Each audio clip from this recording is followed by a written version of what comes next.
What's up, everybody? It's your boy Joe. Welcome back to the podcast. I'm Profoundly Chill. And if you're looking to watch me live, I'll be at 601 West Alabama, August 13th at 8 p.m. The show's called Look But Don't Touch. I'll also be at the Seeker Group August 21st. It's on a Sunday, 8 p.m. as well. That one's called Hot Bread. And if you're looking for a weekly show, my boy Jeff Joe runs a really great show every Monday at Axelrad. It's called Punchline Mondays. Honestly, it's one of the best shows I've ever worked on. Sometimes I host, sometimes I have a spot on there. He also has a show every Friday, or every first Friday of the month. It's called Punchline Fridays. So if you're looking for like a free show that has some like top tier talent in Houston, Axelrad is a spot. And he also runs an open mic every Thursday at Brass Tap. That one starts like around 8:30. That one's really good too. So if you're interested in comedy and you want to sign up and try it for the first time, definitely come through. Axelrad is near Midtown, just like Brass Tap as well. Axelrad is a great bar. They got a lot of stuff going on. They got like hammocks. They have movie nights. You know, they also got like a pizza place next to it. If you want a good time, definitely come through on Mondays, like legit. But I'm gonna introduce my guest. This guy, he's been around for a while, and I've been watching ever since the first time I saw him on stage. I was just blown away, you know. And he's gotten better ever since. And this is a dude that I've wanted on a podcast for a while, but for some reason it just didn't work out. But I'm very excited to introduce Tre Tutson. And this was a cool interview. Like, we talked about a lot of things. It was very interesting, and I know you're gonna like it. You're gonna like it because this was one of my favorite episodes as of recent. So enjoy.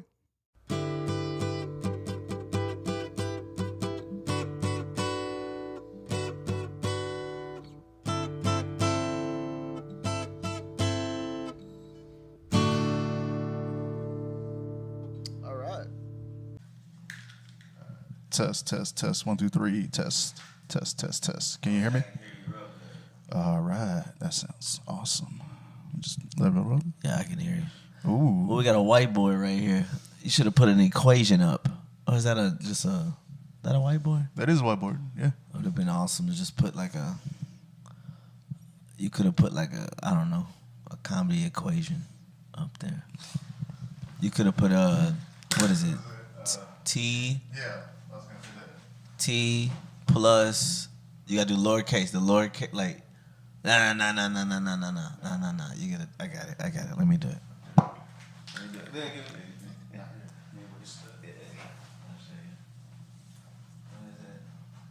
it tragedy plus time? Yeah. There you go. Yeah, give a scientific T. Oh.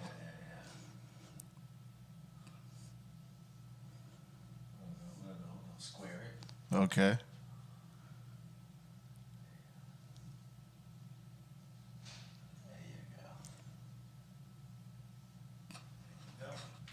That's the equation for comedy right there. It's a good T-shirt. That's a fucking shirt right there. That's a really nice tee, though. But that's how you're supposed to do them. And for whatever reason, mathematic and scientific tees are that weird Columbus style. I feel like that's how he wrote when he was, committing genocide, raping all the people. as he was pillaging and doing whatever. I actually never read any of that stuff that he did. I gotta be honest. All of my history about Columbus is hearsay. What do you mean hearsay? Like, meaning I never read that he was raping and pillaging, and I only know the. To be fair, we don't know exactly what happened. Okay. All we know is stories from other people. Facts. That's all history. That's history. That's it's just written. of it, yeah. For most of it, it's written by the winners. Always. Yeah. That's who. That's who's looked at as positive. I mean, I guess I've seen some stuff from. I have seen some stuff on the other side. So when I was in Germany, I got to read some things on people who were against everything that happened. You know, the Holocaust. Like they were against the side of. They were German people, but they were against the Nazis. Exactly. Yeah. So it was a lot of people that agreed to some stuff to survive, like just agreed to be aligned with the beliefs, but never like practice any of the. That never crossed my mind until I was over. It never crossed my mind. People, because it's looked at as like this, you know, they were taking over, and but so you would just. You know, you just think. I think they would treat it like Patriots fans. You know what I mean? Hey, so what? We fucking inflated the football. You know what I mean? Dude, if you're not fucking cheating, you're not trying. You know, just like that. I thought they would have that approach to it. Like, yeah, I mean, we had 4 good years. I mean, look at our eyes. They're blue, fucking blonde. I mean, I'm just saying, we're God sent. I'm thinking, but I never would have thought that there would be a group of people like, this is fucked up. It never crossed my mind. But really, like that until I was, which is just shows how stupid I am. But it wasn't until I was in Germany, like, and then one of the guys we went with, J.R. Brow, the comic, he like told me some stories about his, I think his grandmother and mom and all that was like, you know, they would arrest you and put you in these places, and they make you say all of these like Nazi. Slogans and stuff like that. They would keep you in there until you basically until you cooperated, like until you start Zeke Kyle, whatever. Like, you start doing that, and then because they asked because I think they said when they took his grandmother, everybody was like, "Oh, that's it, she's gone. It's a wrap." And then she ended up showing up, weeks later. And it was like, how'd you escape? She was like, oh, I just said whatever they told me to say and get out. But I don't believe in none of that shit. It's just survival shit. But that's the biggest thing. I feel like there are a lot of German Nazis that didn't believe what they were doing, but they were doing it just to survive. That ends up being it ends up being a lot of what it is. I mean, it's group mentality. That's all it is. It's group mentality. I can't think of something now, but it's kind of, things are a bit free now. I'm trying to think of something you just roll along with that just to survive. It kind of that doesn't exist now. You know what would trip me out? It'd be like in Marvel. You know how like the bad guys that are in Hydra, they like whisper each other, "Hail Hydra." Like you just walk to a German person going like, "How Hitler." And seeing how they fucking, if they whatever, how they respond. They just, oh, come on in. I didn't know you were part of the group. God, thank you. Yeah, Germany was beautiful though. It's a beautiful ass country and shit like that. It was nice to be over there. Beautiful women. So I'm not into white women, but like it's weird. You see a tall blonde, like you see those German, you're like, blue eyes, long legs. Why does this bitch look perfect? Like not even that she looks not even that you're interested in it. You just see this specimen that's like, yo, she's god damn. She was just everything put together. Those Ukrainian women. I was gonna say Ukraine. Dude, yeah. Shit. You like, yo, you almost want to like, you know, build like a little refugee camp back in home somewhere. He's like, which I have a 2-bedroom apartment. It's a refugee camp. Nothing but like European white women. Yeah, it's just fucking Ukrainian women and Polish women. I mean, they look. I mean, they.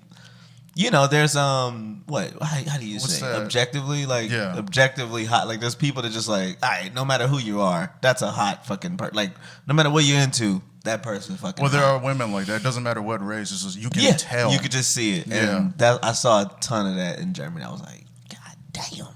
Like it's just but they have no interest in me. White women of all backgrounds. What makes you say that? Doesn't even matter. It could be fucking, you know, top shelf Russian, top shelf Eastern European. Or just, you know, mud fucking Kentucky. They don't find me interesting at all. Oh, Either one. It doesn't matter. One, I don't have enough money That's if I'm being real, I just don't have enough money. Like that's the factor. Yeah, money's the best fucking lotion. It's like the best. It's a lubricant. It's like a lubricant. It's just you put it on and that shit just glows. You're like, look at this money having ass. So that's one because that that makes everything available to you. That's true though. That is when very you have true. Money, you can get any type of whatever the fuck. You can get anything. It doesn't matter. You can get anything. That's facts. Facts. I think another thing is just I'm not like I just don't fit that description. I just don't fit the description of the type of. I just don't. I joke. I came up with. This is the thing. I feel like you're right. There is a certain type of black man that white women go for. Just the same thing with Hispanics too. There's a certain Hispanic that white women go for. I understand it. Mm. Now I have been with white women before, but it's like it's not top shelf white women. You know? How do you go to Thanksgiving with the smile on my face? Is it weird, y'all? It is. I know it is. Every I guess in America, every minority group. You know, all of us that are POCs, right? A person of color. It's always like a thing when a guy brings home an Asian, black, brown, you bring a white girl home to Thanksgiving, Christmas, whatever. Yeah, it's comical. It's funny. Yes, right. The reaction of the family, funny. Yes, our family is gonna be funny. Yes, when you flip that shit. When you gotta go and meet that white family, it's a drama. Yeah. They did this though. There's proof of this, right? Yeah, there is. There's a movie called, it was in the 60s, Sidney Poitier and I forget the lady's name. There's a movie called Guess Who's Coming to Dinner? And it's about their white, at the time, progressive daughter bringing home this black guy who is well qualified, handsome, yada, yada. He fucking kisses this white lady on the screen in the 60s. This is huge shit. Yeah, this is big. like back then. But it was a drama. It was a drama, and it was a drama, and it was a conversation piece. Like it was a thing. Like the dialogue is what matters a lot in that movie. But it's a black guy going to meet a white family. They remade that movie with Bernie Mac, Ashton Kutcher. That's right. It's called Guess Who? Zoe Saldana. Yes, Guess Who? I remember. It's just called Guess Who, but it's Guess Who's Coming to Dinner. I remember that. It's movie, a white guy going to meet a black family. Fucking comedy, because that's just how we are. We're gonna call it out. People of color, we're gonna call that shit out as soon as the motherfucker come walking into the. Can I swear? I didn't know. Yeah. Okay, I don't know. Do what you want. Some people have an agenda.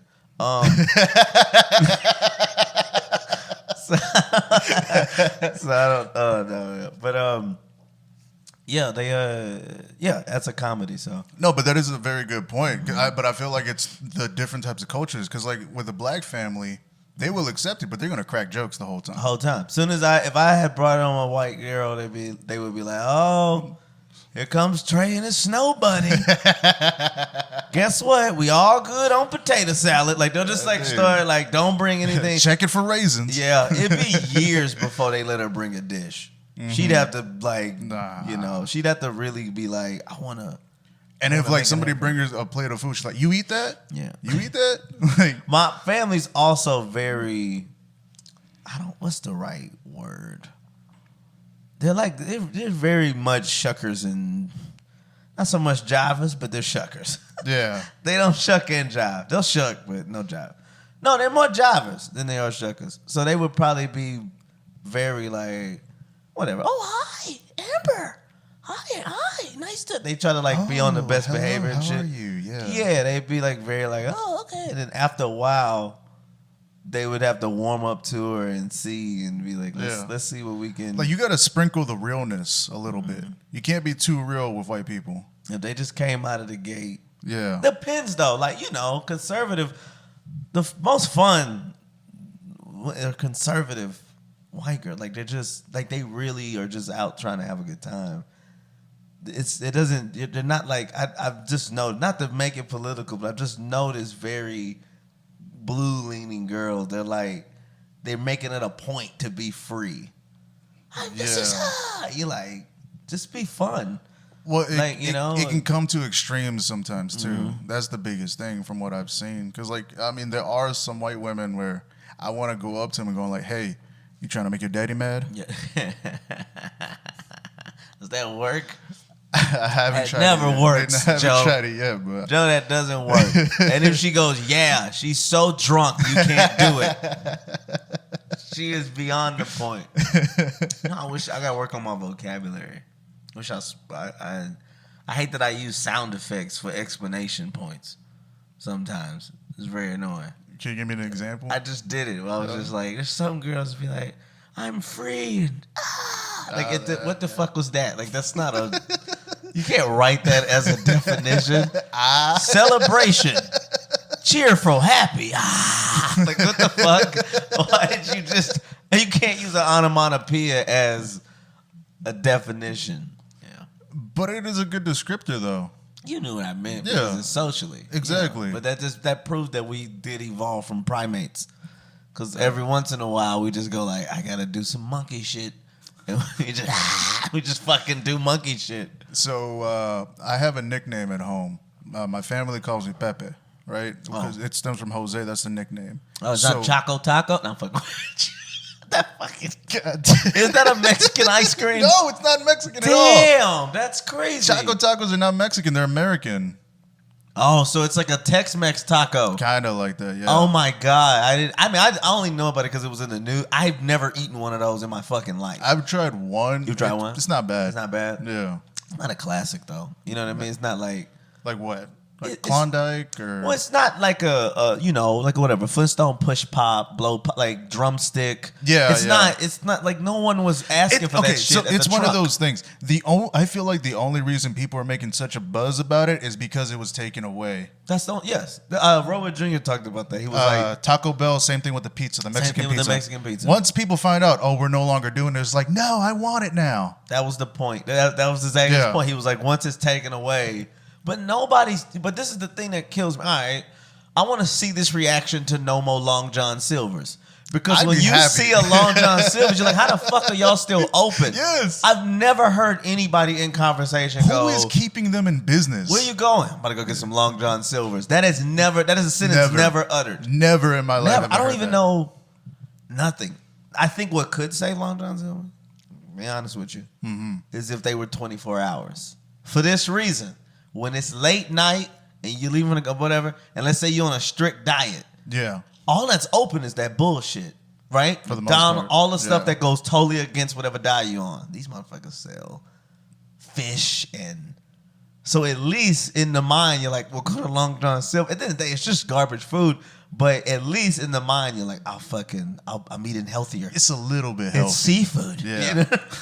It's still fried, but yeah, exactly. It's still fried, but you're like, let me get it fucking, because I guess it's a placebo effect for some people. Like as long as they see seafood or something that seems healthy, exactly, 1,000%, and you're just like, this is the same thing when somebody's like, I ate a salad today. What did you get on the salad? Oh man, I had croutons, chicken, and they just pounded on bacon, cheese. Like, come on, I had 16 ounces of dressing. You're like, it's basically a burger without the bun. Exactly, that's what you just did. But in your mind, you need to tell yourself, I'm eating healthier.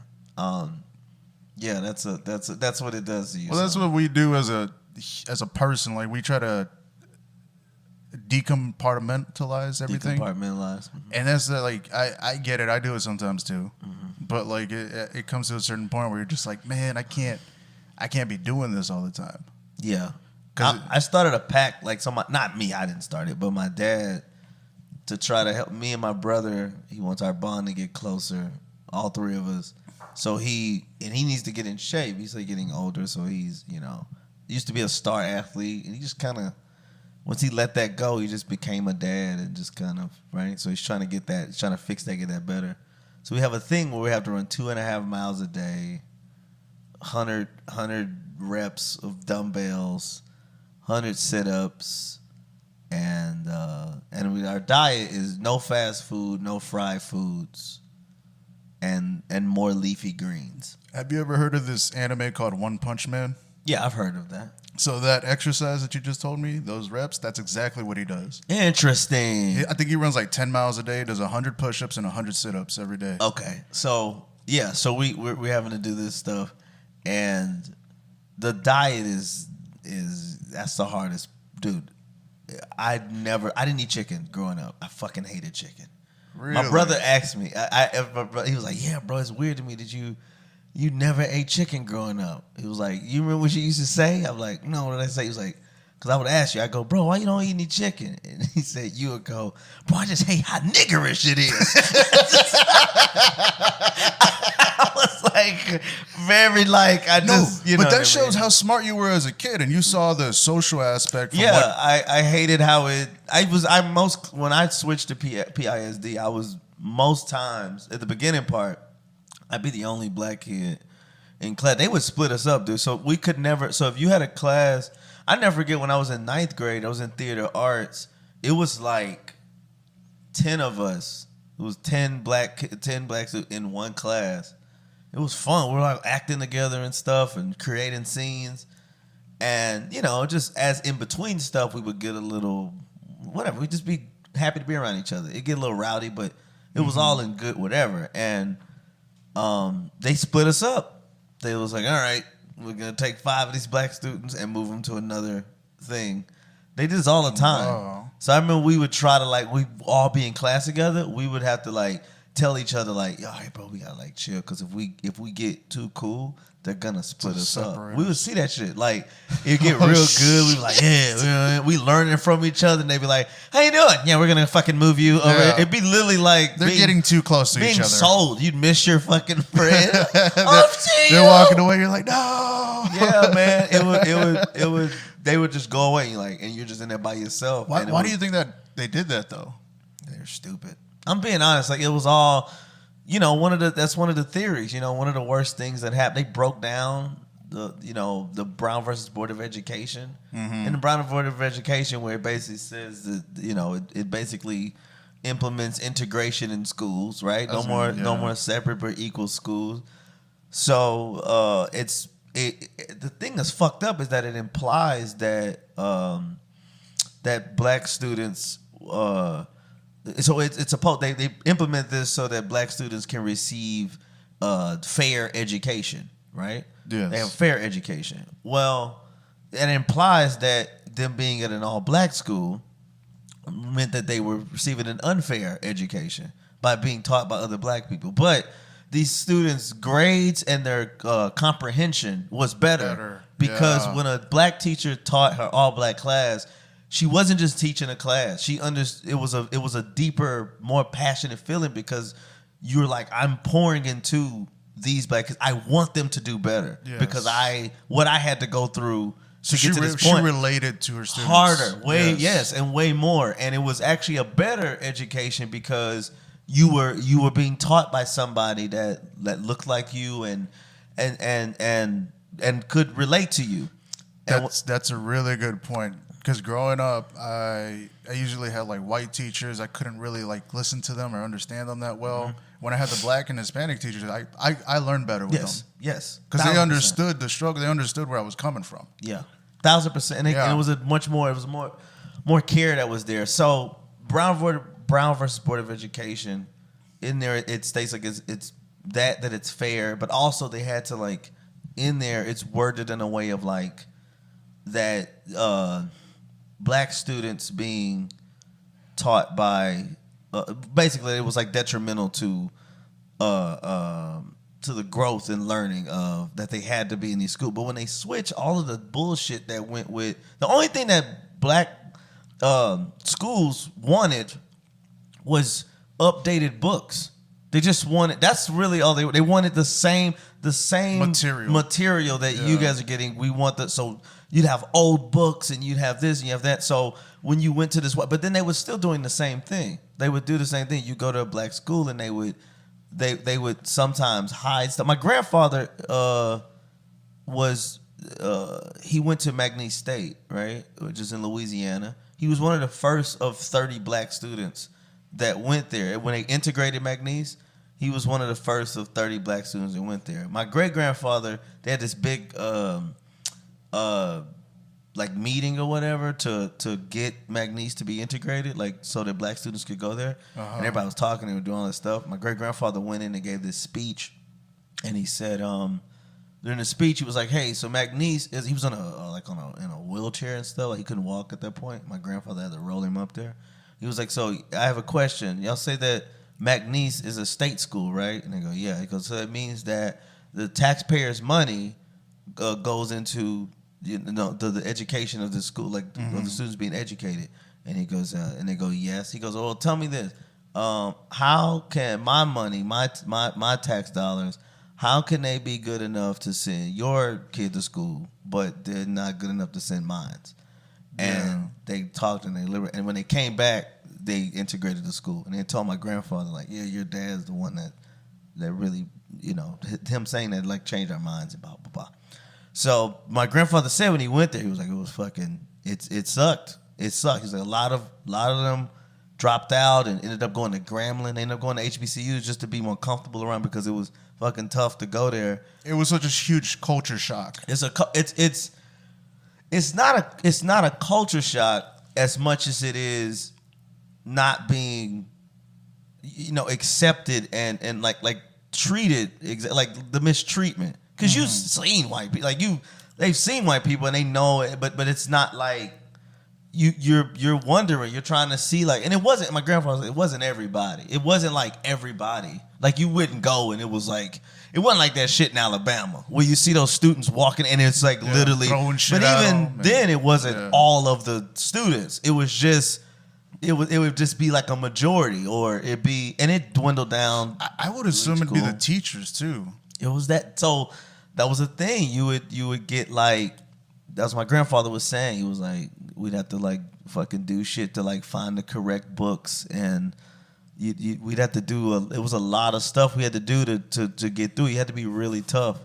But anyway, I forgot what I was fucking even got in all of that. What I was saying, it was ridiculous. Talking about schools, talking about integration. Yeah, but it was like it actually like made it worse. Like the integration made it, because I remember I going to those schools. Seeing that it's only 30, 40 black people only and looking at it like this is fucking weird.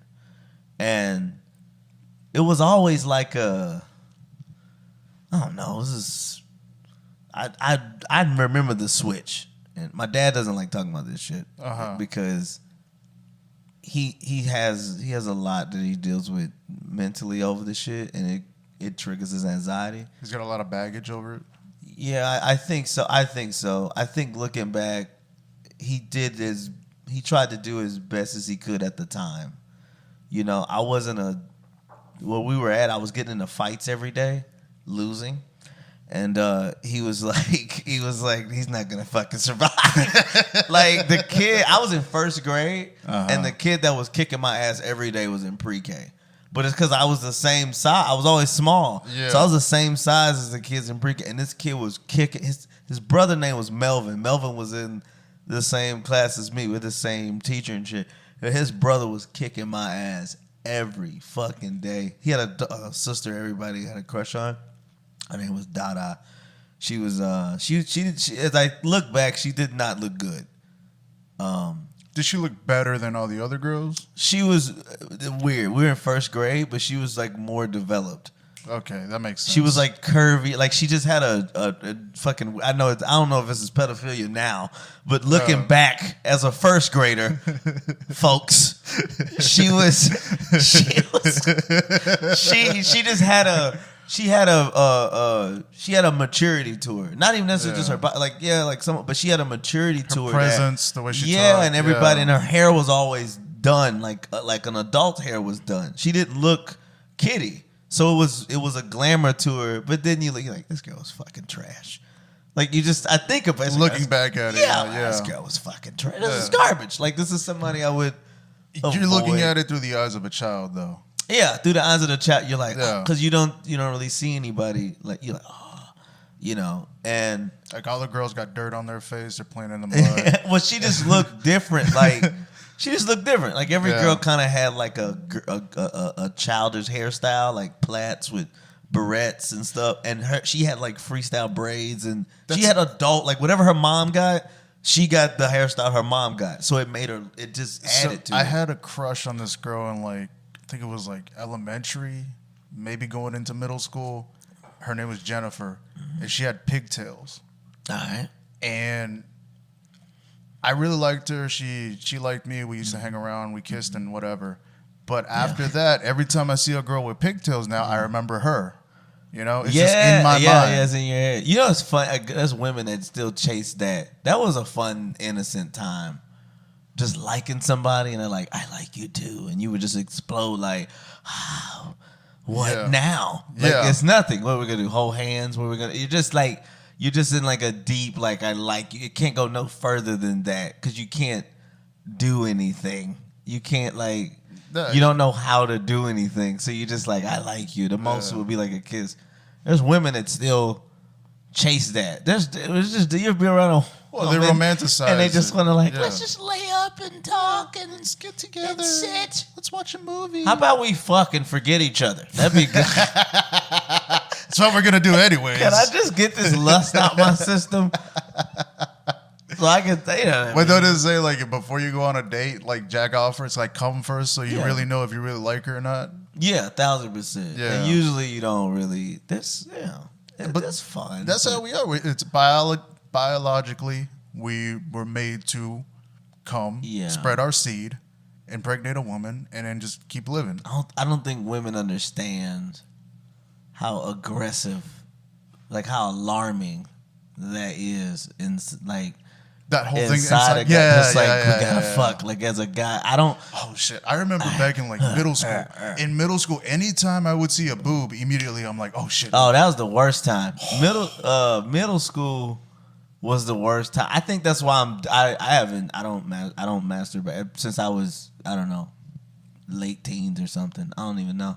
I don't fucking jerk it, no porn, no nothing. I remember just that first. That's what the show Big Mouth is so. Well, it's fucking getting outrageous now, but Big Mouth was, was easily relatable show because that time of just like jerking off to anything, everywhere, anytime, just like people ask those questions like, "What's the weirdest place you've had sex at?" Ask somebody what's the weirdest place they've masturbated at, and you're gonna get the wild. If guys are being honest, you're gonna get the wildest answers.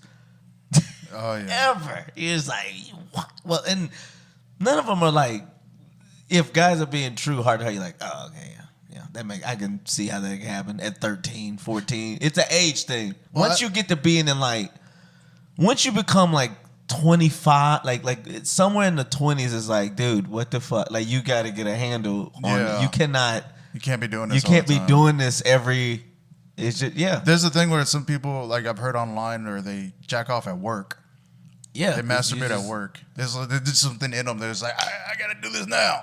Yeah, but it's, all right, so but everybody would, that's literally why they, they was like, they demonized masturbation in the 30s and 40s. Like, it became a big thing because, prior to that too, but, shit was fucked up, and you needed people working. You needed people busy. You needed people doing shit because shit's fucked up. And literally, like that terms are like that. Well, somebody's like, man, you need to get to work, man. You can't just be standing around with your dick in your hands. And these are things that come from demonizing masturbation, and they would do everything. They would use religion. They use anything. What was it? If you jack off, you go blind. You go blind. All this different shit. Which that is a metaphor for distraction. It's not that you physically go blick, you lose your sight, but you lose your focus. But I could almost argue against that because you can't focus when you want to fuck. When you're horny, all you're like, bro, I gotta get this shit out of my system. That's all you're thinking about. Yes, just but coming. It works the other way too. Women are it's biological. It's like they're the same way. If you ever live with a lady, anything like that. Women are just as horny as guys. There's a grumpiness that's there that you're like, it's too much fucking confusing shit. But it's a grumpiness that's there that like, once you fuck them, you're like, or once y'all fuck or whatever, once it happens, it's like, And it's a thing that sometimes it only comes from like being sexual with a partner. Some stuff, masturbation just can't. There's a frustration from masturbating too much. Because you become lonely. Like you start wanting somebody. Yes. That's a sad sight. A dude that's like, he's just 7 months in a row. He's had a drought. Yeah. Right? He hasn't done nothing. That's the saddest dude ever. He's alone in his apartment. He's just eating sardines. It's just fucking sad, dude. It's just a sad sight. You're like, oh my God. Like, you're like, hide the ropes. Lock the closet. It's like, hey man, you want to hang out? Nah, I gotta go home. Oh yeah, nobody wants to go home. Nah. Nobody wants to, that shit. Nah. Cat Williams had that bit. Being single is fun. Single's great until you gotta go home at night. Yes. When you go home at night and there's no one there, you just go in there. It's in the beginning. If you've been in a relationship in the beginning, going home, you're like, this is fucking paradise. It's all like you're like, wow, nobody to, because it's different. It's a change. After a few months of that shit, you're like, damn, it gets tiring. I wish it was somebody here to say something to, or just somebody. See, I'm glad I have stand-up because that's my social interaction. Mm-hmm. I can go out, talk to people. I'm on stage. People are looking at me. I get that. But I do understand being a single guy, going home, being by yourself, it is very lonely. Imagine you went home. You've been drinking. Yeah. All right, and you get that goddamn alcohol appetite. Well, the alcohol's like, hey, you better fucking feed me. I need you to eat this shit up. You know how that fuck. That's how that Whataburger line's so goddamn long. Yeah. It's like the alcohol's like Taco Bell, same shit. Bitch. Right? You hear me, motherfucker. It's like feed me. Exactly, right now. So right? But imagine you fucking like you go home and there's something made. There's a plate with aluminum foil over it and you take it off because I have a problem. I just look like, a plate, boom, and I just hit start, and the shit starts. I've blown out so many fucking microwaves, bro. With the foil? Oh yeah, dude, I've done this as a kid. Bro. So let me hit you with. So I was banned from making noodles as a kid because I would forget to add water and just put the bowl in there, and the shit would just be on fire. I have blown up so many microwaves. Because it'll blow it up. I've put shit in there like left fork. Because it's the dried noodles. Obviously. Yeah, I've put leftovers in with the fork still on the plate. And it's you hear it. You're like, whose phone is buzzing? Don't you go like, shit, I gotta. Yeah, this is what I used to do. Oh my God, that was the worst, man. Because I was just bad at being present as a kid. So I would be like, all right, it takes 3 minutes for my noodles to cook. Mm-hmm. I'll go play my game for 3 minutes. The microwave's gonna notify me. It's gonna go boom, and then I'll know to go get my noodles. Bro, you have no idea how many times. And I was a latchkey kid, bro. Me too. So I'm in the house by myself. Yeah, same. Just fucking going, Dude, I come in there, I can't even tell you, like, you're just sitting there playing, and you're like, what's burning? I smell popcorn, right? I'm not having a stroke. And then you fucking like, hold the noodles. And then I go and run in the kitchen, and it just be a flame as big as me as a kid. I'd be like, bro, I should have been a firefighter. I put so many fires out as a kid, and I would like clean it up real good. Could never get that smell out. My mom would be like, you forgot to add water again, huh? That's how regular I was doing this. And they'd be like, he'll get it down eventually. That's the benefit of having young parents. They didn't. I was home alone by myself, me and my sister just learning. See, I've done the foil thing once, but that's because like I heard it somewhere or whatever. I was like maybe 10 years old. I was like, let's see what happens. And I did it, and it started like cracking, and fire started coming out. But after that, I learned, I was like, never put foil inside the microwave. Yeah. Well, this is what happens. When you're drunk and you come in and someone was considerate, right? Yeah. You're like, I'm listening to this podcast. Whatever. I'm just like, just ADD brain, I guess. Yeah. Kind of gave myself that brain, actually. Wasn't like those very, very, very focused individual. And then What changed? I did what most young comics do. I like wanted to be a comic really bad. Like before I got into comedy, I wanted to be a comic really bad. So I listened to everything about comedy and I trained myself to be like a comic. So meaning this. So now, right? You'll see like this is so backwards. This is so stupid. Whatever. But a young comic now, they listen to a lot of podcasts and they'll listen to all the rules of everything, right? Like of everybody they love. Write every day. You'll learn like the rules of stand-up comedy. Well, the basics.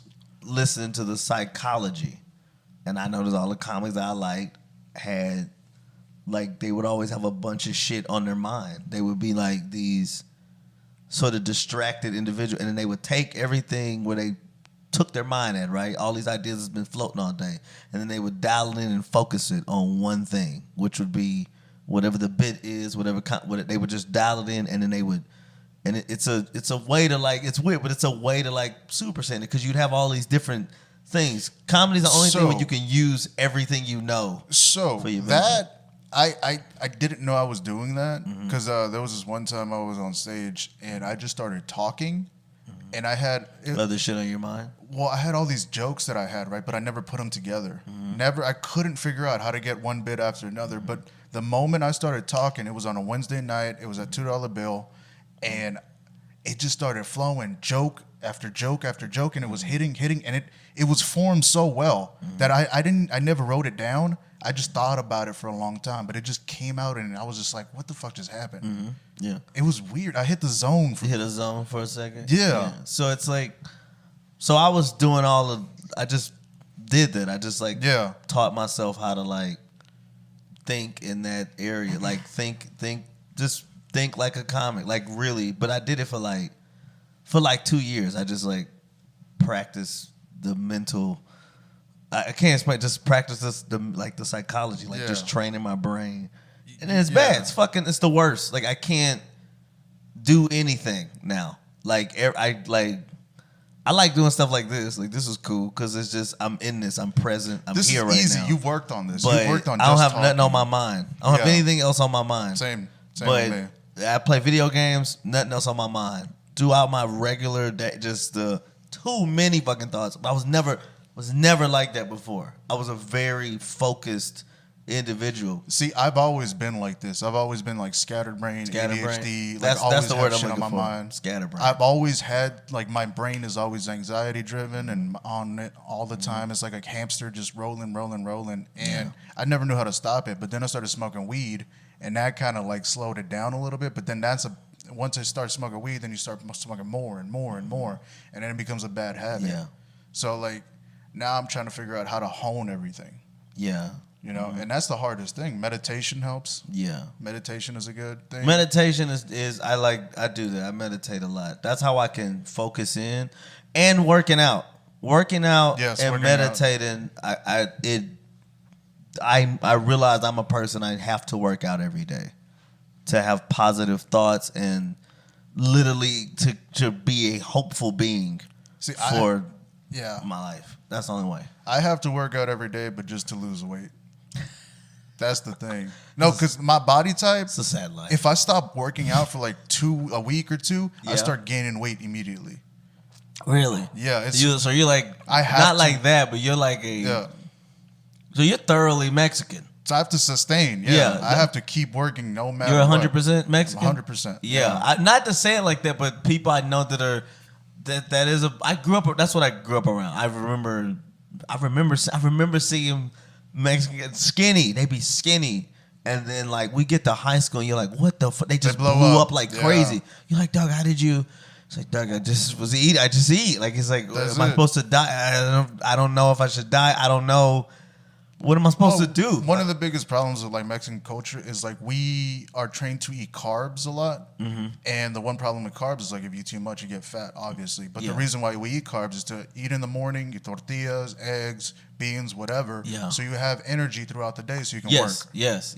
But if you don't work as much and you're eating the same type of food, obviously you're gonna get fat. How do y'all view in Mexican culture? How do y'all view whatever? I guess body types in y'all's culture. See, most Hispanic men like thick women. From what I've seen, yes. I like thick women. You like thick women? Okay. I like thick women. But how do they view men? That's what I mean. Like, so how do they view women? View the body type of men? I feel like they like thicker guys. Yeah, well, thicker guys is like. It's one of those things where they have to look like they work. They work out a little exactly. bit. Yeah. A little like they got a little bit of fat, but they're still kind of skinny. Like skinny fat almost. Yeah. Because like women, they in order to keep your man, you get them fat. That's what I've heard. Obviously, you get them fat. The bigger they are, the more they'll stay. Yeah, because you can't fucking walk out of the door. Yeah. Literally sluggish. So that is a thing. But like. From what I've seen nowadays, especially with American culture, people are more fit. People are more skinnier. People are more like toned and stuff like that. And it is crossing over to Mexican culture because we do get some of our stuff from the U.S. Like media, everything that we see on the internet and stuff like that. Okay. And it changes. It changes all the time. Yeah, I don't know. I feel like I'm alright. I've gotten bigger, so I'm very conscious about it. It bothers me. I've never been this big, so. How much do you weigh? I gotta check again. I think I weigh like 161 now, and I might be a little less than that because I've been eating a little better. What's the weight? What's a good weight for you? Like what? 140, 150? I don't even know. I used to love being like 120, 115, 120. I absolutely loved that because I just was light. It just felt good to be that light, but women don't. I get hit on way more with this weight than anything. This lady, I gotta fucking say this shit. This lady that was at our church. Should I say her? I ain't gonna say her name. Don't say the name, but just a lady. She was like the finest lady. She's the baddest lady's fucking right. So fine to the church I go to. She's like obviously the finest woman at this church, and her husband's like extremely handsome. These are the couple that everybody in the church like. I wouldn't mind fucking one of them or together. But she saw me. She hadn't saw me in a long time, and I had popped up, and they were doing some stuff. She's like, "Hey Trey," she gave me a hug. "Look at you. You got some weight on you. Oh my God." She like. "Damn, Trey, you fine." She said it like 9 times. I was like blushing so hard. I'm like, "Oh, yes. Can't tell me shit." You heard what she said? She said, "I'm fine," like 10 times. Yeah, man, that blew my mind. That's like, confidence right there. When a woman tells you that. Man. She said it so many times. She's like, "I really mean that. You are fine." I'm like, "Stop saying it like that." Yeah, she's a nice lady. She's not giving up no. Can't give up. You ever just you want to go do a special Well, my dad sermon? used to do Bible study, and you would like he would do Bible study. Sometimes he would do things on relationships, on like how you're supposed to function in a relationship and shit like that. Yeah. And you'd find out in church, you find out about people's relationships. My dad would bring up something sexual, like about how it's supposed to, and then somebody would look at their wife, like, "This lady gives up no ass." Like, he would just know. You'd be sitting there, he'd be like, "You hear that? Do benevolence, bitch." And then she'd be sitting there like, "I don't give a fuck what God says. I'm not giving up no pussy."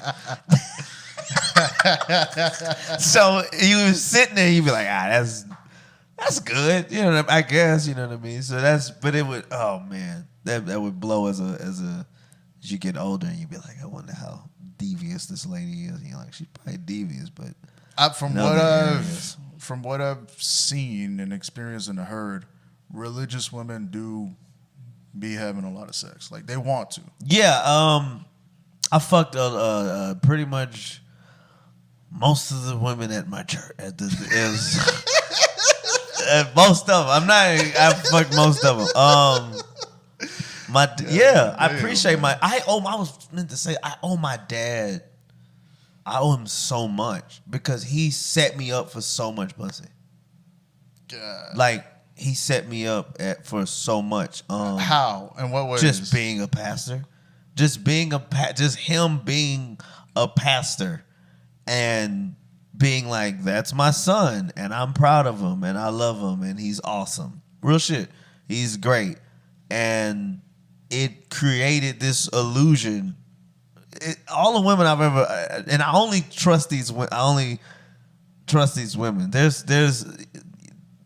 I don't know, a certain level you get to, you probably hook up with somebody for more, like a Pete Davidson. You're like, I'm gonna date Kim Kardashian for 9 months because it's gonna blow my shit up. Yeah. And then when I go to put out something, they come in the fucking whatever, right? Like I've learned that people kind of, you hook up with more famous people because there's status, but there's also things that they open up. Kim K, prime example, marrying Kanye. They was just a trash reality show people. Yeah. She gets with Kanye. He gets her into the fashion world. Yeah. A lot of people know the Kardashians. They were banned from the Met Gala. But then when she married Kanye, he obviously that's his plus one. So he got her in, and then and as you notice, their whole style changed after she got with Kanye. Yeah, the whole family started dressing better. It made them the Kardashians. At the point, they were just big, huge reality show stars. Yeah. Once she married him, but now it turned into something. It turned into something crazy. So anyway, that's why you do that shit. You hook up with this famous person because they know this. Here's the biggest problem with Kanye. He fell in love. I think that was the biggest thing. We speak no bad on Kanye. Yeah. So. I'm not saying. I'm not going to stand for this Kanye. No. I'm saying I wish he didn't get with Kim. You wish he didn't get with Kim? Yeah, I wish, because I love Kanye. Yeah. Kanye is one of my favorite artists. Yeah. I saw the documentary. You know what I wish? I wish his mom didn't die. Actually, that's a good point. After she died, you know who else wishes that? Kanye. Changed. Yeah. But no, I would date. So my dad just being my dad, like this. That's how. Yeah. Fucked all those women. So because your dad being this pastor, everybody sees him in high regard, and then he's giving you like, that's his son. All the flowers, all the compliments. Yeah. And then they would hear all this crazy shit, and then they'd be like, oh. And then I would do skits and shit at church. If a man of God says he's good, then he must be. Not like that. No. It'd be like they just whatever. He'd just be like, I love my son. He's so. I was not like the other. No, everybody was like, I don't think he believes in any of it. I just think he shows up. And so I had a very like neutral, cool vibe. And I would do stuff at church. I would do skits. I would do like one-man shows and stuff at church, like just do funny skits. Is that where you got? Yeah, that's where all of it comes from. Everything all from stand-up, you're performing and all that? It's why it's all natural and shit like that. I could just, like some of the sets I've been having lately, I just ask people like, what do you want to hear? And then they'd be like, they'd say whatever. You haven't done this bit or do this bit, blah, blah. And then I'd be like, okay. And then I go in my head and like, all right, let me think of how I can get to this point. How can I make this point funny? Okay, I need to riff at least 11 times in this set. I need to whatever. Really? I just calculated like that. I need to have this many riffs. Okay, I need to have this bit. Okay, when I get into this bit, I need to stay in it a little longer because I'm searching for something. I'm trying to find a way to speak, but all of it comes from them putting on programs and asking me to do stuff at the programs and like having to immediately connect with the audience because bombing at church is rough. Like that's a rough bomb. Like you really feel like they're gonna clap and all that shit at the end, but like you really you can't waste their time. And then I would be like really like doing edgy shit at church because I wouldn't do religious based things. Like I wouldn't do things that were like easy to. Yeah. So I would just go up and whatever.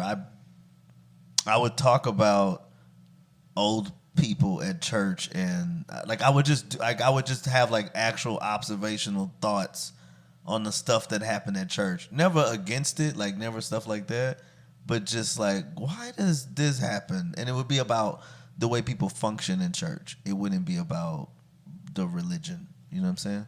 So, but you have to learn how to connect immediately. And Usually, if I have a bad set, I didn't connect, and I feel didn't like make that's an most effort to. comedians for That's the most part. every time. Yeah.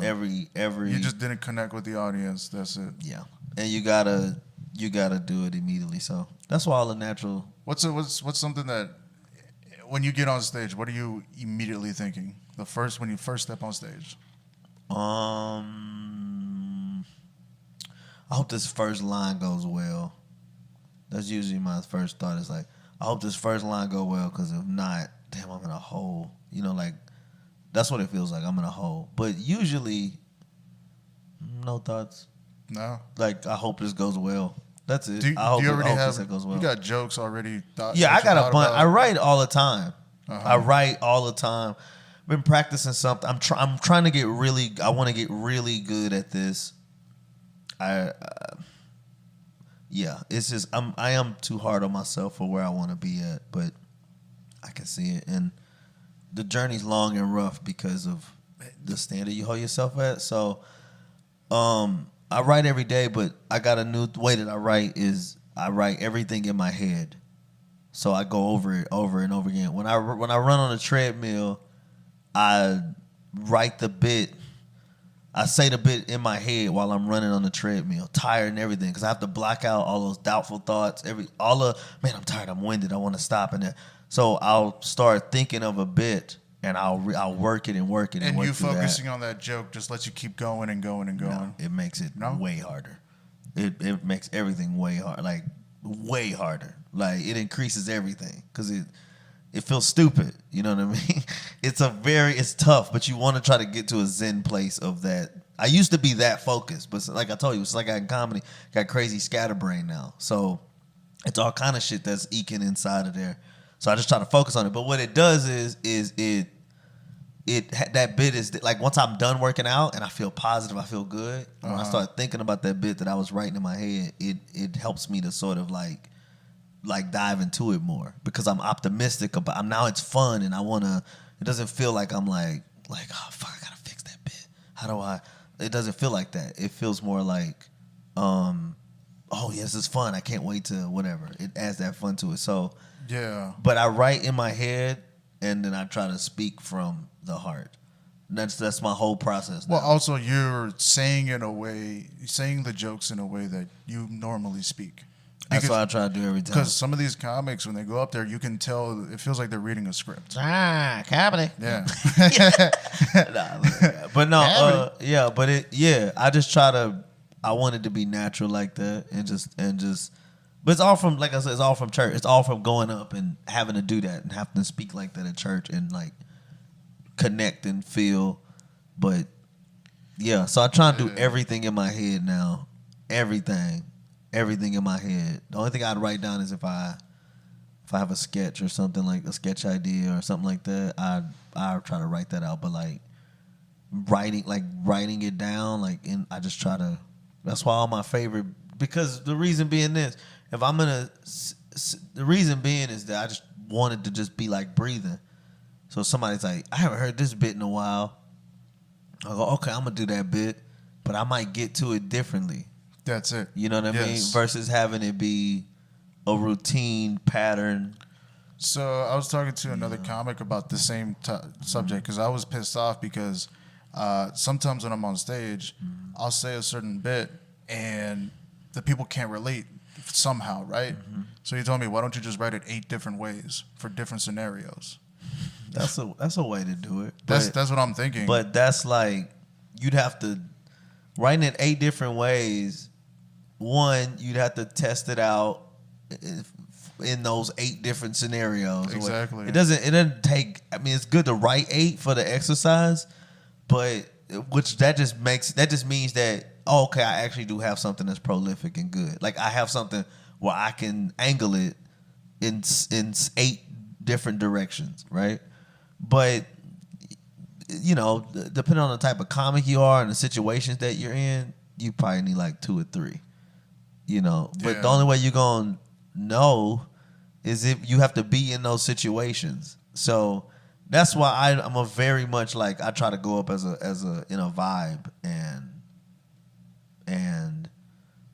like I try to go up with the vibe and pull something from what I'm in. So like the if I'm vibe like, of the room. yeah. So if it's like if I got this kind of, that's why it comes out differently every time. But it's just I don't want to tell I want to tell the essence. I don't want to just necessarily tell the joke or the premise. I want well, I don't want it to be so routine and boom, boom, boom, this and that. Like it can be. Like I love doing that, but what I'm trying to do now is just like work on is the essence of this funny. You know, my grandfather being addicted to porn, is that alone just funny? Like just it's funny, interesting. Like, do you want to know? And then how I tell you. You know, how I found out he's addicted to porn. That's the joke. The bit is how I find out. That's the same thing. But how we get there, like everything that's dancing in between, there might be a story that you didn't hear before. There might be a couple lines because it's all about how do y'all want to receive this information. Yeah, but it's also how you give it to them too. Yes. And I'm going to say this. Like you telling me how your grandpa's addicted to porn, I would love to hear that anytime. But if a different type of comic tells me that, I don't want to hear it. You know? Oh, that's true, Joe. Yeah. Because you know how they're gonna. Yeah. But they're gonna. But see, it's like that's true.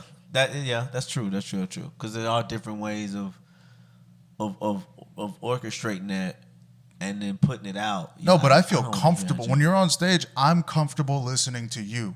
I'm comfortable with you taking me wherever you want to go. Yeah. Because like I've seen you so many times and I kind of understand where you're coming from. I understand your point of view. Now with other comics, sometimes it's the point of view, sometimes it's the way they're saying it, sometimes it's specific words that they put in, and it just takes you out of it. It takes you out of it, yeah. So that's why you gotta like up top, that's why it's important to connect immediately. In my opinion, you gotta connect immediately. Like, so I stand up so fucking hard, man. You gotta like, boom, this is who I am. This is how I function. Up top, bam. And you gotta get them on board. Any audience. Yeah. You know, I try to shy away from, the audience is weird. I just like, nah, you gotta go out and get them. You gotta figure out how to get them. No matter what. You're the performer. It's on you. Okay, so let me give you this scenario. You're in an open mic. Yeah. It's kind of late. The audience hasn't been laughing for like 45 minutes. Lashing or laughing? Laughing. They haven't been laughing for like 45 minutes. You get on stage and they're not laughing still. It's after 5 minutes you get off and you're like, that was terrible. Is that your fault or is that the host's fault? That's on me. That's on you. It's always on you. Always on me. Man, look. It's a isolated... not isolated. It's an individual task. Like it's you. It's fucking like golf. You know what I mean? Like the audience is there, but like it's on you. So you gotta go. It's only you up there. You know, it's nobody. It's you for the time that you've been allotted to be on stage. So in that time, you gotta figure out how to get them. And how would you tackle that situation? I would. Nobody's been laughing, blah, blah. Like, you try to go through. All right, so in a scenario like that, the crowd's yeah, but you look at what they've been hearing, and you look at what they're not. You just look at what they like. Nope, not that, not that, not that. Somebody's gonna get some type of laugh in there, so that'll give you a hint of like, oh, okay, they like this style of comedy, they like this. But one thing I've noticed, man, is in a situation like that where it seems like the crowd is tough, you have to be interesting. You gotta pull them in by being interesting, and then sprinkling the funny on top. Because usually when it's like that, I feel like the crowd has come together and been like, yeah, so we've all agreed that we don't want anybody trying to be funny. Yeah. Like, it's an open mic, but we're like, we don't want anybody trying to be funny. I want to see somebody that is just funny. Like, just be, and that's basically just be interesting and pull them in. Like, have an interesting take, because there are some crowds that's like, they don't care how well you crafted this together. I got jokes that are like good jokes, like as far as on paper, like, oh, this is a good, like, this is clearly joking. The crowd would be like, nah. They hated the whole everything of it. Mm-hmm. So then is it the way you present it? exactly. So now I have to figure out how to. I'm like, okay, so I got to figure out a way to pull this in. I got to figure out a way to make the premise and everything interesting. Yeah. So that they'll. Like I know what I want to say, but I have to do it a different way. Yeah. And that's why it's better to, in my opinion, I like trying to capture the essence, the new stuff now. I have like all the stuff that I wrote, just jokes and how it goes. But even now, I try to have the essence of it, because that's what make people be like, when you're around somebody and you're talking, you're like, oh man, tell that story. Do they know that whatever happened? Yeah. You're like, oh no, you're like, oh, you got to tell them that one, and then you probably don't tell it the exact same way that you told everybody, but all the highlights and the beats is in it, and that's what I want to do, because it is the punchline might be different. Like I might have an analogy in here that's different from another time that I told it. Yeah, the last time. Like you've already been through the story so many times, so now you know what to add, or you thought of something else, and in the moment you're like, oh, I should say this. Yeah, but you do that according to,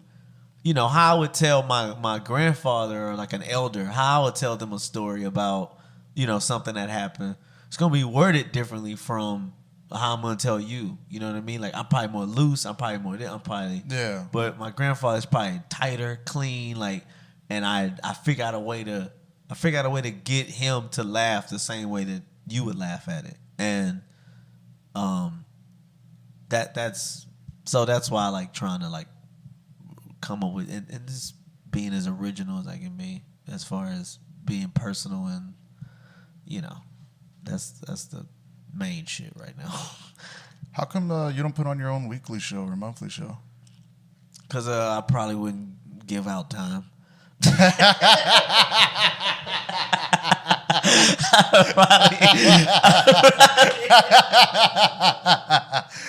it's a Tre show. I would probably, because I probably, I don't know. And then like another reason I never did is fuck, I don't know if I should, but it's just like one of the things is like I get a lot of stage, like anybody will give me stage time, and I'm really, really, really, really grateful for that, and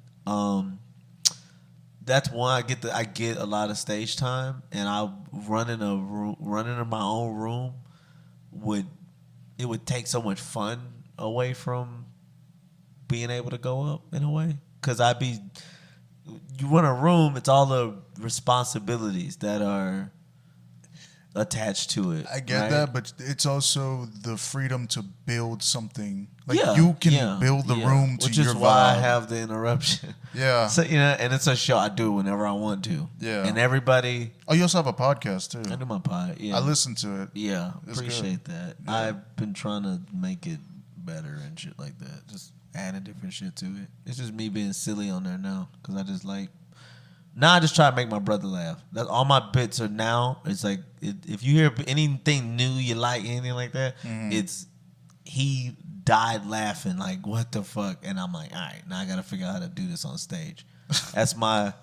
So your brother's a good gauge for humor. No, he's not a good gauge. Not that he's not a good gauge for humor. He's just he's my brother's goofy. Like he likes what he like. He's an easy laugh, but.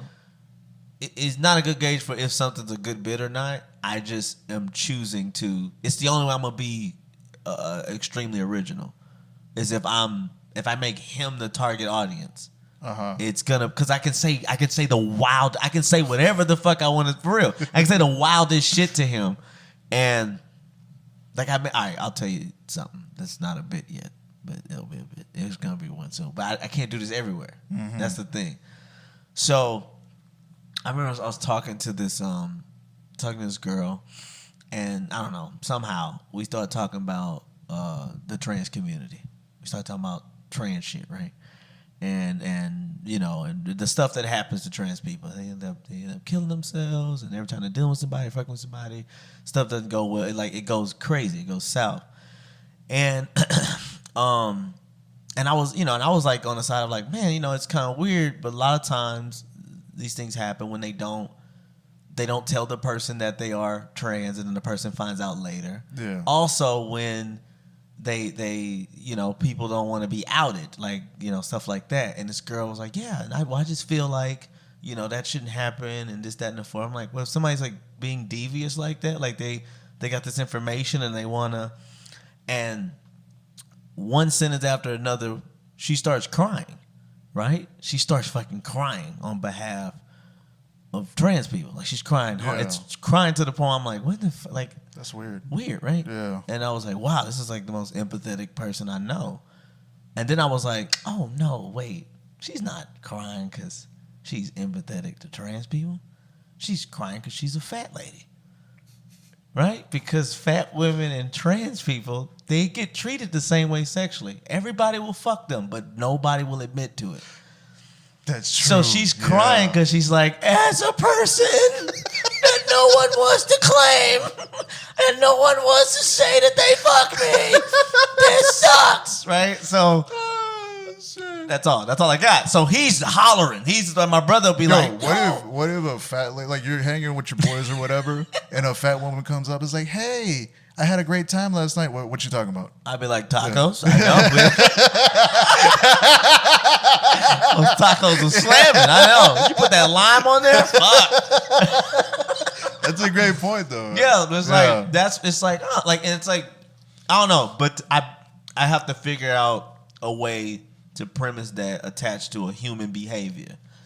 And, sometimes it's not, she wasn't crying like out of manipulation or nothing like that. She wasn't like, I'm going to cry to win my point over.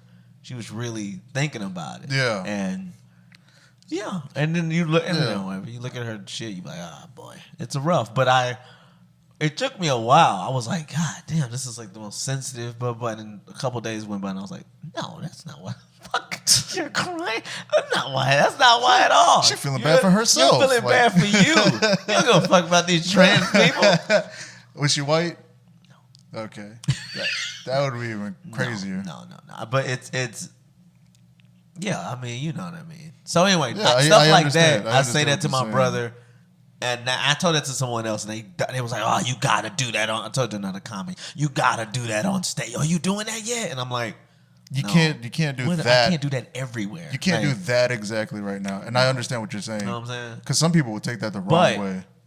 That is no. I feel like everybody knows exactly. That's fun. Everyone knows exactly what I'm talking about. But you know what's fucked up? You know that bit I do the bit about fat white women. Yeah. They have it rough, like they have it the toughest. When the audience is mostly white, they fucking like die laughing because they all do that. They know. They see it. They know. Audience is black. They just be looking like they never laugh. Do they not understand the nuance, or what do you think it is? I got a couple bits I do. I'm like, I feel like I didn't premise this right. And that's the thing. I was like, okay, I got to figure out a way to premise this right, so that I could get the laugh. I don't know. I don't know why it's not. I don't know why that bit's not funny then, but it's fucking true. All we do is it. I feel like it might be some of the black women going like, Maybe like so. that. Maybe so. They're they're a little more sensitive to stuff like that. But But what about like black women and white men? Like we talked about the movie. Oh, guess who? Yeah, like that same ideology. Oh, the bit I do about the changing the. So the thing about that, I have to do that.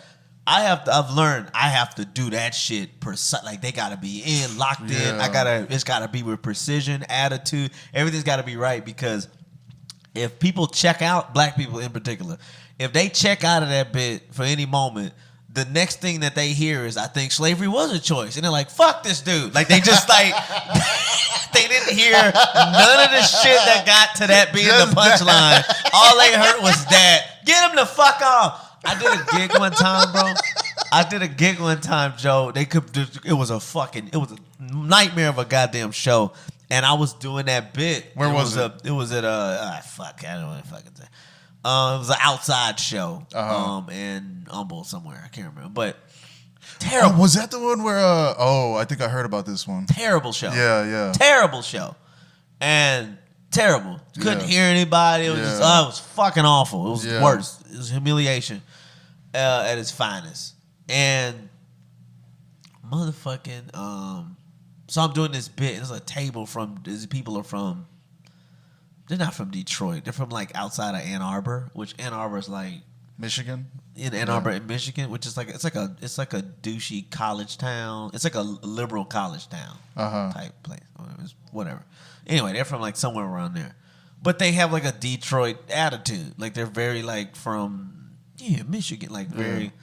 So I'm fucking doing that bit, and they can't fucking hear me. It's a very like they can't motherfucking hear me. So. And I get to that point, and I do those three, the front. I was like, "What is it, Joey?" Blah, blah, I do the punchlines, and then the dude just goes, "Yo, man, when your time up?" He just like, it was like, "When the fuck are you getting the fuck out of here, dog?" Fuck. Yeah, this is bad. It's rough. So so you gotta try to catch this shit, but that's like what I'm doing. That's just what I'm doing right now. I got other little like goofy little. Does it mess you up like when black people don't really relate to what you're saying? Or? No, because I care. I want, you want your culture to love you. Yeah. You want them to love you for like you and understand like I'm me. I'm a part of our shit. You know what I mean? Like, but no, it didn't mess me up because I grew up in predominantly white areas. So when I was going to be around my cousins, they would be like, I don't know what the fuck you talking about. Yeah. I remember telling my cousin Devin, I went back to Louisiana. I was like, yeah, man, I leave tomorrow, you know what I mean? I'm going to Coachella. He's like, cuz, what? I'm like, Coachella, bro. He's like, cuz, I'm a street nigga. What the fuck is Coachella? You know what I'm saying? Like, that's just like on the surface, like of that type of shit. But like, it'd be other stuff. So like, it don't bother me. It doesn't bother me. It's just, I'm used to that. But that ain't, I don't need, it just might sound crazy, but like, you don't need everybody to fuck with you. You just need a little small group. So like, the black people that do fuck with me, they ride for you. They know like, when I talk about switching to the white school district and then putting me in special ed just to like examine, that happened to, I know, a couple people, black people that because they came after the show and be like, man, keep doing that bit. I'll tell you what I don't like. I don't like fucking. Listen. As a black person, we don't need white allies. We don't need white allies. I don't need an ally. Yeah. I need white understanders. I just need a motherfucker to be like, that's crazy. That's the a white ally is not as harmful, but equally as annoying. No, that's messed up. They shouldn't have done that. They should not have done that, okay? That's messed up. And I'm doing the fucking, whatever that bit was, whatever the fuck, the Ancestry.com bit that I have. I'm doing that bit. Just the amount of fucking white people. Speak your truth, brother. You go up there, you keep saying that bit, you use your fucking platform, you let them know that they stole y'all. It's like, where you from? I'm from Spain. Like, oh, this motherfucker's part of the problem. God damn it. I'm Caucus. Who do you think took us there? Like, yeah, right? Yeah. It's like, no, but it just be like, I can't, that shit is annoying. Like, it's over the top. It's like the dude that's just like doing too much chivalry. You're like, dude, all right, she's not gonna fuck you. You're being too nice. Like, you're being too. Yeah. It makes me feel like, what are you hiding? Like, do you have black people like in a dungeon somewhere that you just go feed a loaf of bread to every once in a while? What the fuck do you have going on where you just over the top for? Because that's a real thing. The movement. You're too nice. Women would be like, ugh. Yeah. I mean, he's nice. But man. we're not even that. As a weird thing is, black people, we're not even like, generally speaking. Like, there's extremists in every group. Like, generally speaking, most black people just like, yeah, bro, shit fucked up, but shit gotta get better though. That's usually our attitude. Generally speaking, yeah, it's fucked up. It's gotta get better. We gotta figure it out. But it's not like these motherfuckers. It's not like like Malcolm X type shit. It's not even his shit was a little more peaceful, but just being like it's the extreme of it is just like, what the fuck? Like, Yeah. I always said that shit. You ever see the internet in real life? Sometimes I don't know. That probably makes no sense to you. But like, there's some shit on Twitter that just exists on Twitter. Like a tweet, you're like, this is a great tweet. This is dope. It's got a lot of likes and shit like that. But you're like, this person tweeted about. I have not seen this, but this theory is there's some truth to this. Damn, interesting. And then you see it in real life. You're like, what the fuck is like these people exist? Like I can't believe this exists. When all these shooting happened, the shooting happened it's with somebody, and they're like, yeah, man, we gotta fucking figure out. We gotta figure out this environment, man. The environment that these people are in. It's why they're just going out and shooting people. You're like, no, he's just a sick motherfucker. Like, what do we like? But it's like, you would see a tweet that would be something like that. You'd be like, yeah, I've never met anybody that talk like that. And then you'd see somebody, and then I hear it. I'm like, what the fuck? This is like a tweet came alive.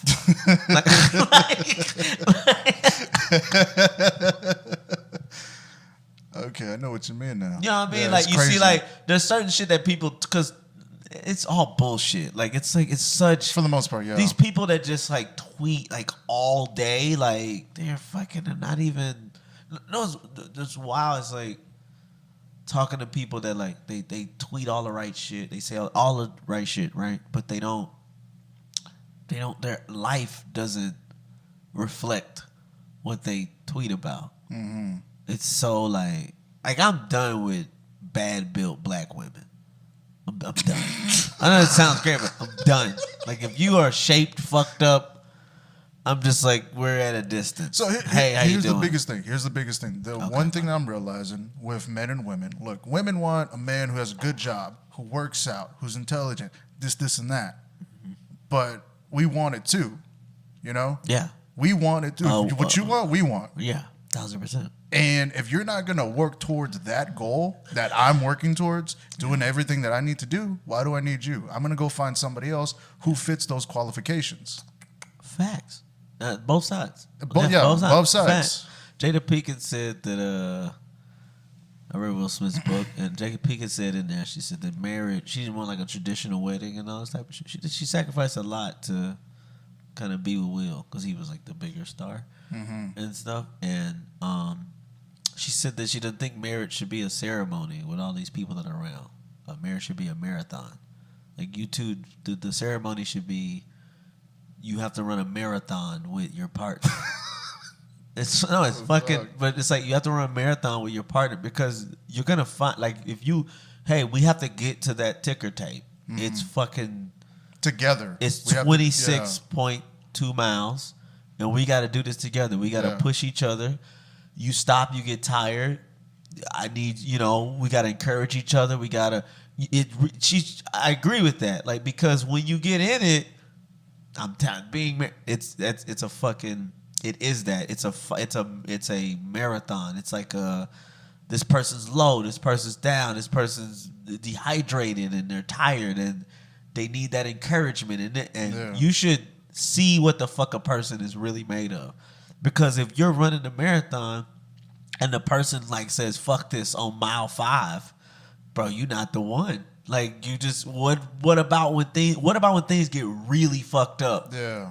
We're just running a marathon. We're just running. This is just a small This bump. is one leg in front of the other. And you quit right then and there. But real actual life is on your ass. What you gonna do? Like I need to know that I need to know that you're capable of persevering, and you don't want to find that shit out when the time comes. Like you don't want to find like in the moment when you need this person to persevere. And they're like, I quit after mile 5. You're like, you motherfucker. Like now I'm just, now I really don't have a partner. Then the whole relationship changes. Now I got 21 miles left for myself. That I have to myself do. That I gotta do. Yeah. Facts. So. All right. So. Yeah, everybody's looking. We're about to run out of time. Yeah, we're running out of time. We're always good, running man. out of time. We would have had more time had you fucking. I don't know. It was me. I can't blame you. I mean, I got here as quick. I'm coming from fucking way the other side of life. I'm coming from way the other side of town, and It's all good. The man. fucking parking lot. Oh my god. Yeah. It was just nothing. It's just whatever. But no, I'm good. What you have a round robin? Not a round robin. What do they call it? 6 degrees of Kevin Bacon. You got some shit like that. You got some of that shit at the end where you're like, Trey, I'm gonna ask you 9 questions. First thing that comes to your mind. No, I don't do any shit like that. Bad built black women. No, it's not just black women. Let me rephrase. Bad built women. It's just bad built. They're just the messiest human beings alive. You know how much shit Lizzo keeps up? You're like, God damn, if you wasn't a superstar, you'd be the messiest bitch around. Like, shit, man. God damn. She's built like every woman I've. Oh man, fuck that. I can't fucking stand it, dude. It's in the hips, dude. It's the hips. There's a shape, right? Like of like the so the top part of the like right from the lower back, that part of that top part of the end. That all looks like a plateau. Like it looks like you're making that fucking El Paso to California drive. You know how everything's just flat? Yeah. When you're on your way there, it's just all flat right there, right? And then the side part, the ass, it does this weird. It looks like cartoon draws. Like it slants in. It's like so all this is flat. And then there's this wideness. It's like, oh, I think that ass is big. And then the body's like, nope, we have no fucking density. Yeah. And it just sinks in. And that square, just fucking polygon ass. It's just, you know what I'm talking about? I know exactly what you mean. It's just like, it didn't get no plump. It didn't get no. It's just smashed in. And there's usually a gut involved and you know, some fucking departed titties. It's usually like it's a particular look of these women that just, they thrive on. You can't talk to these people for extended periods of time. You start finding out like, oh, they really hate life. And they really do. That's a good point. No, that's a good point. Because like to get to that weight, to look like that, like, usually something happens. No, usually what happens is it's genetics. They get fucked. You ever see a family of bad built mom? You're like, whoa. Yeah. If you are bad, if you're trying to figure out how your wife is gonna look, you look at the mother. You look at the mother and the grandma, and you have and I'm more of like, I'm shallow as fuck now. I don't give a fuck. I'm aesthetics over everything because reason being, this is shallow shit, but the reason being is that you can do something in your life to put yourself in a successful position where this person can just exist. They could just exist in your world. Meaning if they could be dumb as fuck, but they can exist to a point where you're just like, I just need you here to fuck me and love me and be here and we're cool. Your opinions, nah. It's just whatever. She is providing something. She provided something. They are providing the companionship that's there. Yeah. And that can like, that you can interchange with that. You learn how to work through that. But I have learned you are way more tolerant of some shit when you look over and the person looks like what the fuck you desire. That means when you like, obviously. So if take it from example from a guy hitting on a woman. Yeah. If a guy says some weird ass shit, how she's gonna take it depends on how he looks. If it's a good looking dude, she's going, oh, he's just quirky. But if it's an ugly guy, oh, that guy's creepy. Yeah. Women try to act like it's just all across the shit, which with the women that are, it's a screw loose. Those are women that will fuck plywood. Like they would just, meaning to make a point to be like, I'll shove this wood in my pussy to prove I don't need a. But generally speaking, women like veiny, natural, like veiny dick, like God-given dick. I don't know how to fucking word it, but it's just like, generally speaking, that's what I've learned. But, boy. Anyway. On that note. What the fuck do we even talk about? What, do you want to give out your handles? At Tre Tutson on everything. TreTutson. And all of my, everything is at TreTutson.com. You also have a podcast on Spotify, Tre Tutson Interruption. No, just the Tutson Interruption. Tutson It's Interruption. on Spotify. It's on everything except YouTube because I don't video nothing because I'm.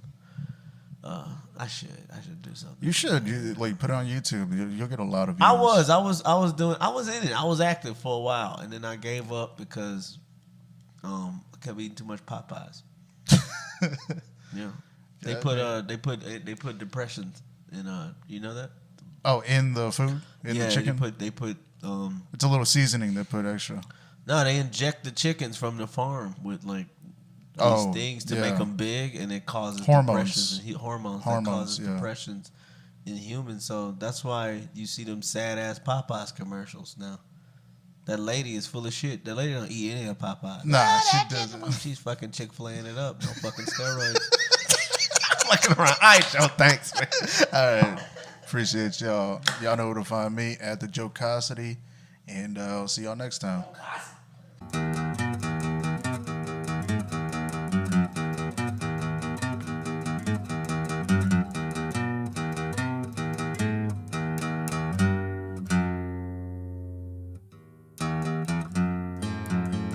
right.